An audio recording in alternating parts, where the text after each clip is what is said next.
Ted Cassidy, born Theodore Crawford Cassidy on July 31, 1932, in Pittsburgh, Pennsylvania, was a towering figure in the entertainment industry, leaving a lasting legacy in both television and film.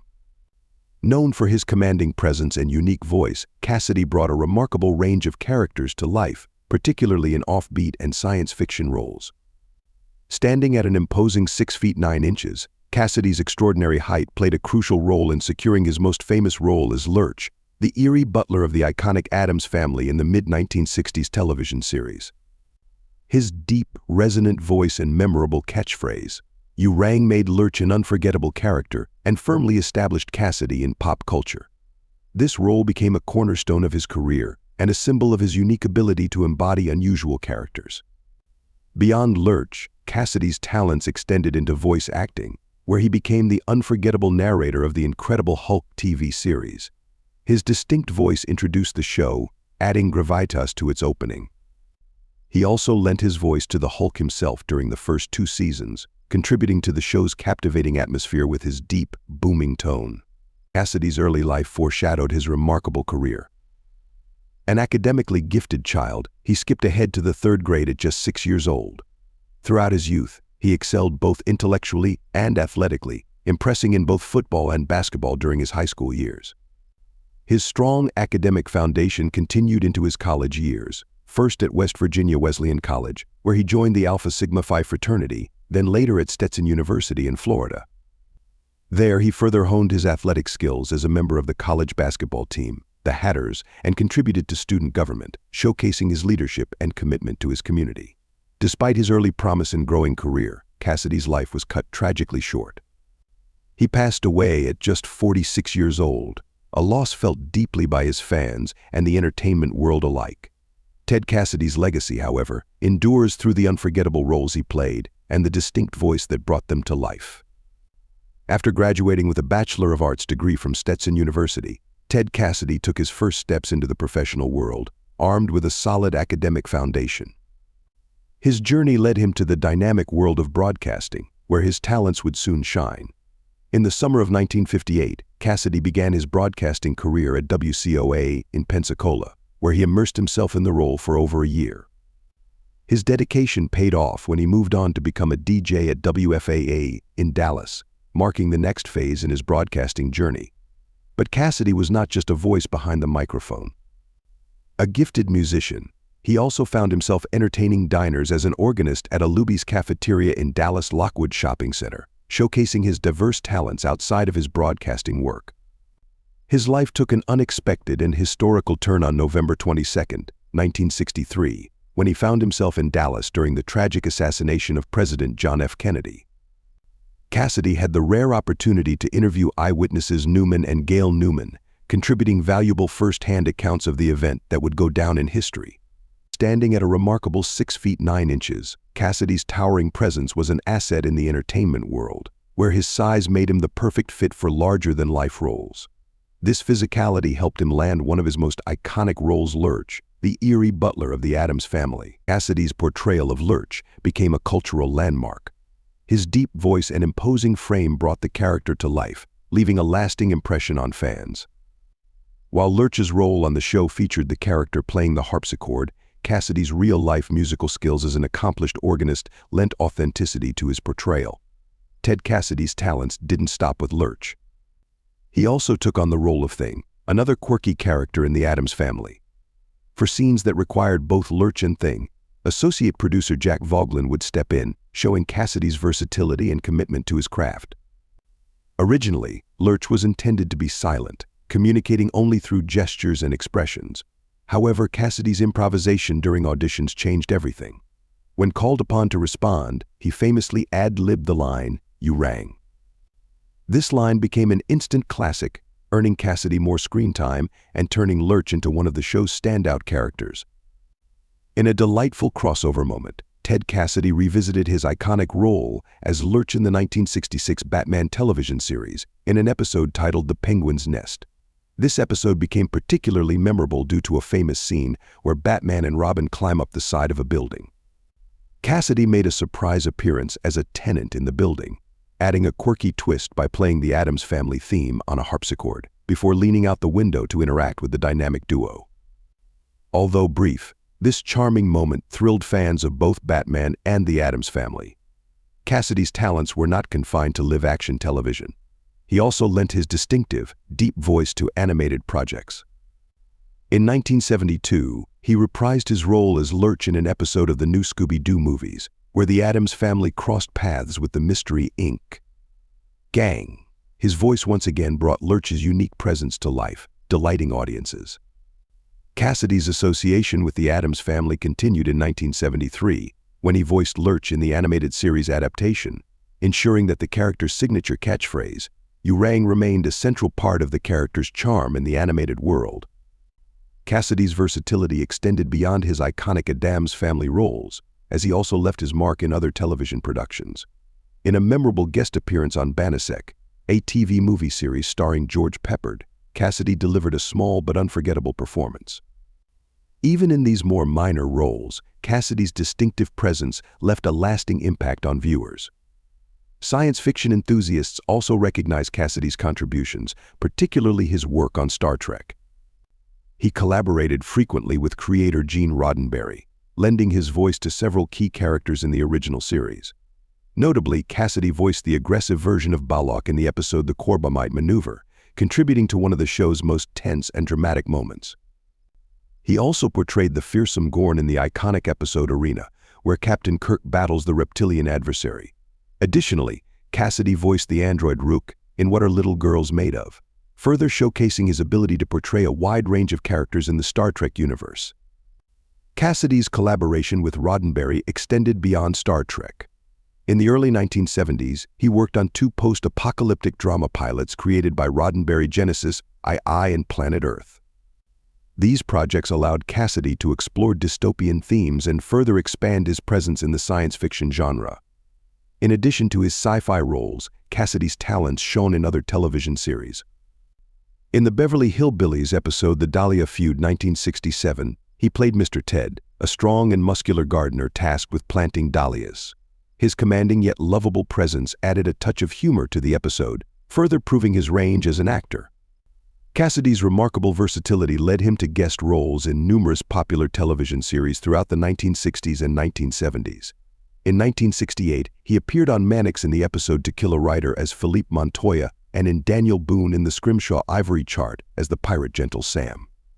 His memorable appearances also included I Dream of Jeannie, where he portrayed the master of Jeannie's mischievous sister in the episode Jeannie, Who's Got the Genie, and later appeared as Jeannie's cousin in Please Don't Feed the Astronauts. One of Cassidy's most iconic non-Lurch roles came in The $6 Million Man. In the two-part episode Return of Bigfoot 1976, he provided both the body and voice for the legendary creature, taking over from professional wrestler Andre the Giant, who had portrayed Bigfoot in a previous episode. Cassidy's performance demonstrated his ability to take on physically demanding roles, and he later reprised the role in the 1977 episode Bigfoot v., cementing his place in the series' lore. Cassidy's career also saw him take on roles in more traditional genres, including a memorable appearance in Bonanza. In the 1970 episode Decision in Los Robles, he displayed his acting range by stepping into a role outside the realms of science fiction and fantasy, showcasing his diverse talents. Beyond his live-action roles, Cassidy's voice acting career flourished, particularly in the world of animation. His distinctive deep voice made him a standout at Hanna-Barbera Studios, where he became known for his recurring roles. One of his first major animated roles was as Frankenstein Jr. in Frankenstein Jr. and the Impossibles, marking the start of his prolific voice acting career. He also reprised his iconic Lurch character in the 1973 to 1974 animated series The Addams Family, bringing his signature voice to the world of animation. Cassidy's voice also made waves in superhero cartoons. He voiced Meteor Man in Birdman and the Galaxy Trio, lending his deep, resonant voice to the character.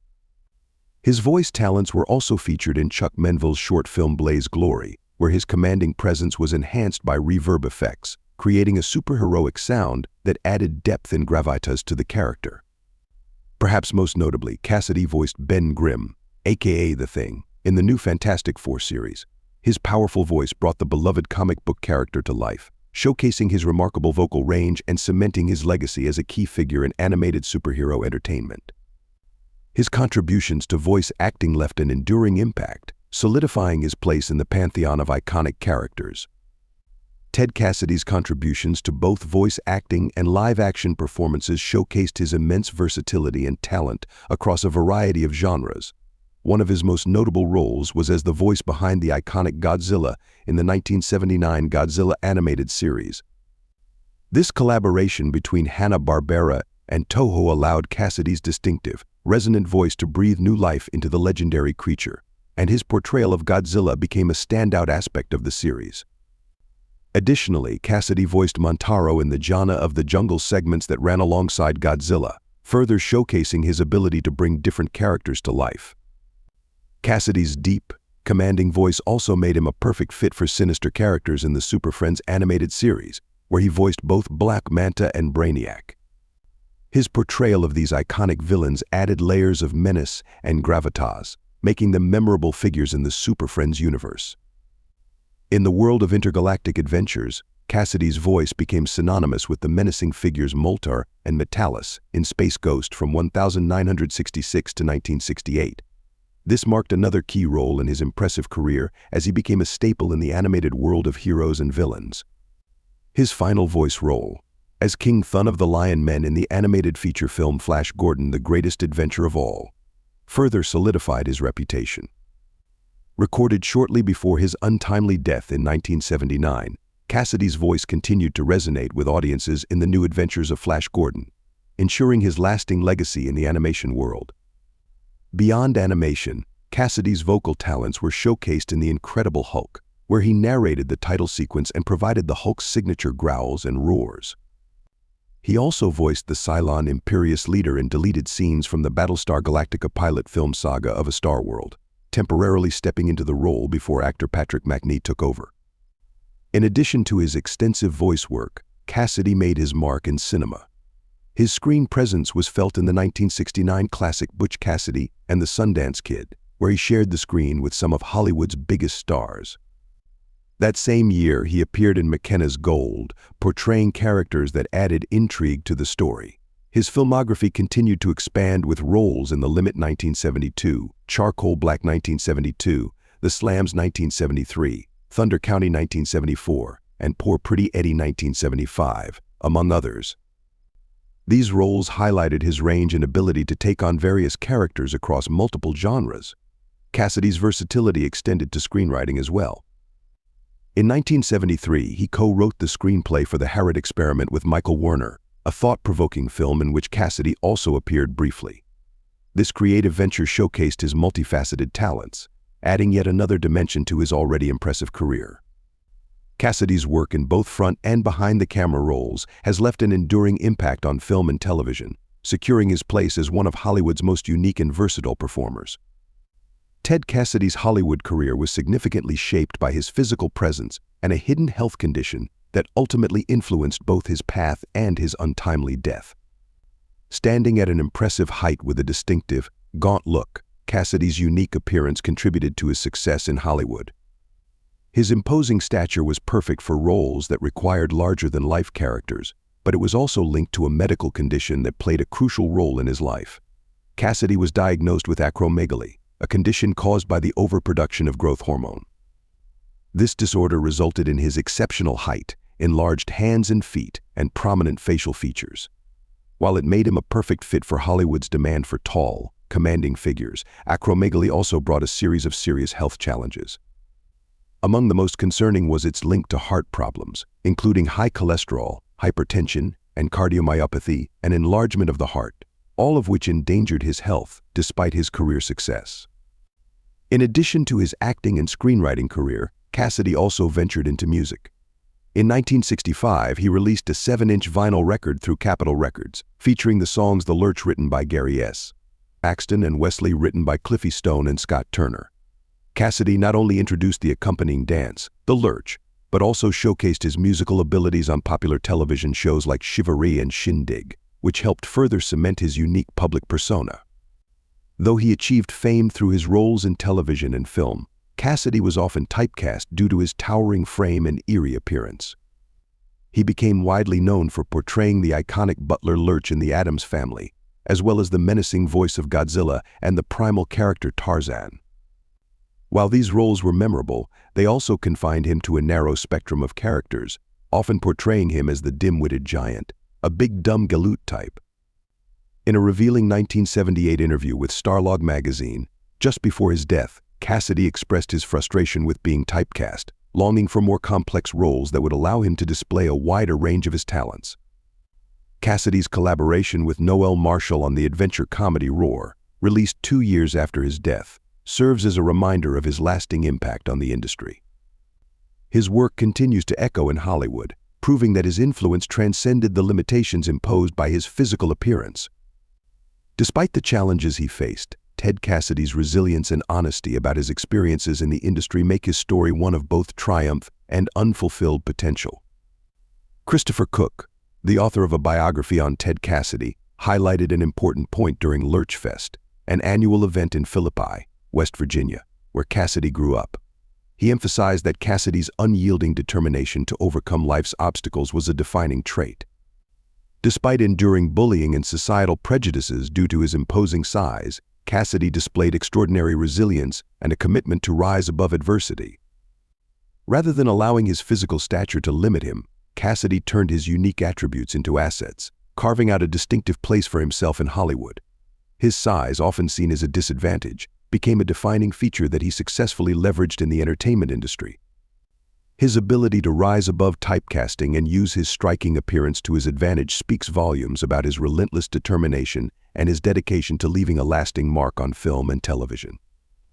As his career progressed, Cassidy faced even greater challenges, including a benign tumor, likely linked to his acromegaly, that required open-heart surgery. The surgery was performed with the hope of improving his health, but the recovery process was fraught with difficulty. After returning home to recover, Cassidy's health began to decline unexpectedly. Despite his struggles, he continued contributing to The Incredible Hulk, where his voice provided narration throughout the series, even voicing the Hulk's early guttural roars.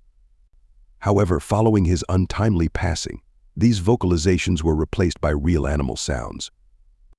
Acromegaly, the rare condition Cassidy battled, affects a small percentage of the population, with only 50 to 70 cases per million, according to the National Organization of Rare Disorders.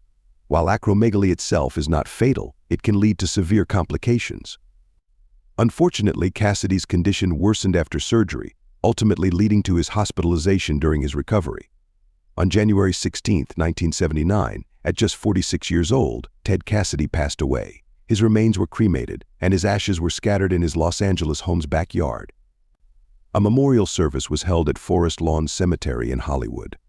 Despite his impressive career, Cassidy's death went relatively unnoticed, reflecting his private nature and the personal challenges he faced in his final days. What are your thoughts on the life and tragic passing of Ted Cassidy? Share your comments with us below. If you found this video informative, don't forget to like, share, and subscribe for more content. Thanks for watching, and we'll see you in the next video. Goodbye.